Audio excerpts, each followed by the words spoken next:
Today we're going to talk about ethics. Ethics are very important in the fire service, especially today's fire service. Whether you're a firefighter, company officer, administrative officer, or fire chief, ethics are going to play a strong role in your decision-making process. Very important because a lot of the problems that fire departments have had and a lot of problems that individuals have been because of the lack of application of ethical decision-making. We talk about critical thinking and making good decisions.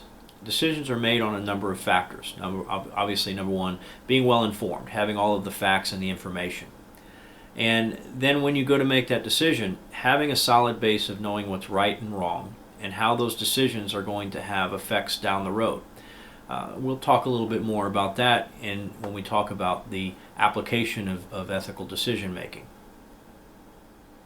Ethics can be defined as a critical examination and evaluation of what is good, evil, right, and wrong in human conduct. Ethics also is the study of goodness, right action, moral responsibility, and asking what choices and what ends we ought to pursue. What moral principles should we base our lives on? And how does that govern our pursuits and our choices in life?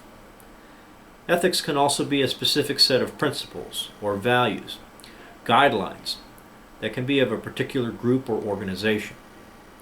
And again, when we look at individual organizational ethics and compare the two, we want to make sure that we have some congruence so that you don't have disassociation between the individual and their decision making versus the organization and its decision making. It's important for an organization to have ethics. Why? Well, here's the thing. We have a very diverse organization in the fire service. We have firefighters that come in from all walks of life. Some come in from previous jobs, some come in at older stages of life, some come in as young kids, some come in basically first out of the house. So with that diversity in our hiring and the number of people coming on the job, we have to look at what their basis or what their origin is.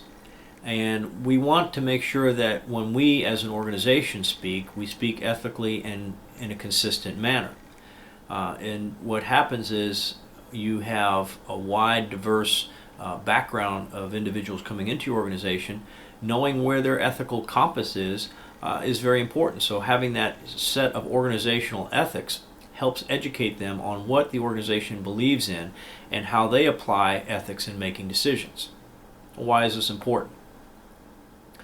Well, when we have people come into the fire service, let's just give you an example of a rookie.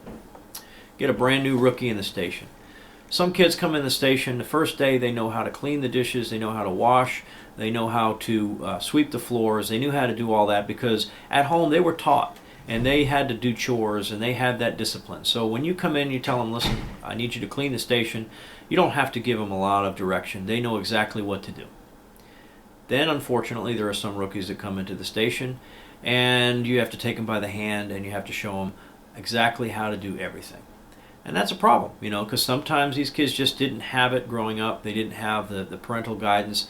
Maybe they were, coddled. Mom did everything, including making the bed, and so they really don't have that understanding. So that diversity in their work ethic, and that's an ethic that they have, is also possibly seen in their personal ethics and application of what they know is right and wrong. Where do we get our ethical values? Our ethical values originate from a number of different sources.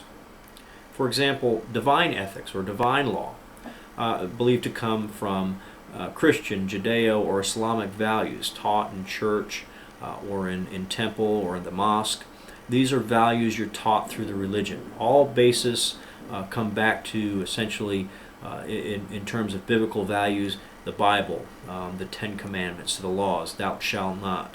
And those ethical values all derive from the teachings of the Bible and the teachings of the Torah and the teachings of the Quran. And we bring those forward and we pass them on. And that is a religious source of those ethical values. Another major source of ethics is from our families. When you're brought up from an early age, you're taught right from wrong. You do something wrong, you get punished. You do something right, you get rewarded. And in addition, you also develop that feeling of what is good and what is bad. You do something good, you get a good feeling. You do something right for people, it feels right. You do something wrong, you do something you know is wrong, and you get that bad feeling. That all is originating from those developmental lessons as you were growing up that you got from your family. Another ethical theory is that of virtue ethics. People that believe that so long as it's a good thing, so long as you're doing good, that what you're doing is good and it's right, it's justifiable. Okay, I'm doing something, I'm being good, and therefore I'm being ethically correct. So that's considered virtue ethics. Another type of ethics is egoism. That's when you base your ethical values on what's good for you. It's okay so long as it benefits me. The same thing somebody else can do might be a problem. But so long as you can get away with it, so long as it's okay for you, then it becomes ethically correct, or it's all right. It benefits you in the long run, and then it works. Another type of ethical theory is called ethical relativism. It's relative. Is it relative to the situation? Well, yes, in this situation, it's relative. It worked, and it came out with a positive outcome, so it must be good. Same thing in another situation, might not come out so well, and then it would be bad. So there is no clear, cut and dry, black and white answer. It's all relative to the situation. That can be a slippery type of ethical application because there is no consistency. There is no way to consistently apply ethical decision making when you don't have any kind of relativism. Another form of ethics applied is utilitarianism. Utilitarianism basically looks at the outcome. It's good so long as the outcome is good. For example, the ends justifies the means. Let's take an example. You're a major fire service EMS provider, and there is a nationwide stock shortage on a particular drug.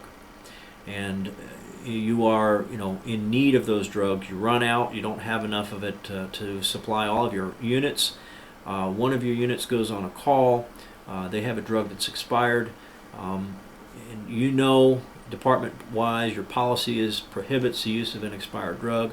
State law prohibits the use of an expired drug. However, in this scenario, the crew uses the drug and saves a patient's life. Well, okay, the ends justified the means. However, in this particular situation, the ethics weren't necessarily correct because ethically the department should have removed those drugs from stock. Ethically, the department should never have administered those drugs. Even though not administering those drugs may have resulted in the death of a patient, the ethical standard set by the organization and the ethical standards set by the law require a certain action versus what's good. And the ends didn't necessarily justify the means because, again, the end result was the patient could have or might have died had the medication not been applied. So, again, this is where we run into some gray areas, some danger zones in ethics and application. We know what's good for an individual may not necessarily be good for an organization. What's good for a certain application may not be good in a broad application. It may be okay to allow somebody to deviate from a standard on a particular instance, but if you allow that deviation on a norm basis, then it becomes problematic to the entire organization. So this is where you have to understand the difference between personal ethics applied versus organizational ethics and the ethics that we have in the fire service. Finally, I think the closest term to organizational ethics would be duty ethics. Duty ethics are what you're bound to on the job. The example I just gave about using the expired med. The duty ethics, in other words, duty bound in that circumstance would have been not to apply the medication. The personal ethics, being a person that believes in good, taking care of an individual and doing what's best, would maybe say, okay, well, I can administer this drug. It's expired only by a few days, and it's going to benefit the patient. And maybe very well it would, and the ends justifies the means. However, if something goes wrong, the legal liability that could go on and the other ramifications, because it is against the law to administer an expired medicine, there becomes a very gray area for the individual and the organization. So again, duty ethics are those ethics applied by the organization.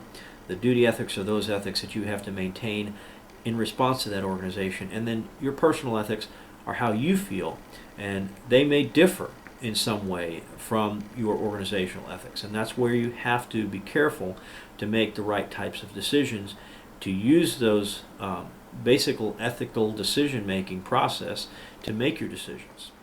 This brings us to ethical conduct. When we talk about ethics, ethics are those values that we have instilled, those rules that we've set for ourselves, the definition of good and evil. But ethical conduct is how we use those definitions, what we've learned about good and evil, right and wrong, and how we conduct ourselves, basically our behavior. Ethical conduct is just as important because you can have good ethical background, you know right from wrong, but you may choose to make those mistakes over and over again and do something wrong which could end up in a problem. This is why it's very important for an organization to have an ethical statement. Organizations should have ethics statements because this provides a baseline for the members of that organization to follow. I'll give you an example.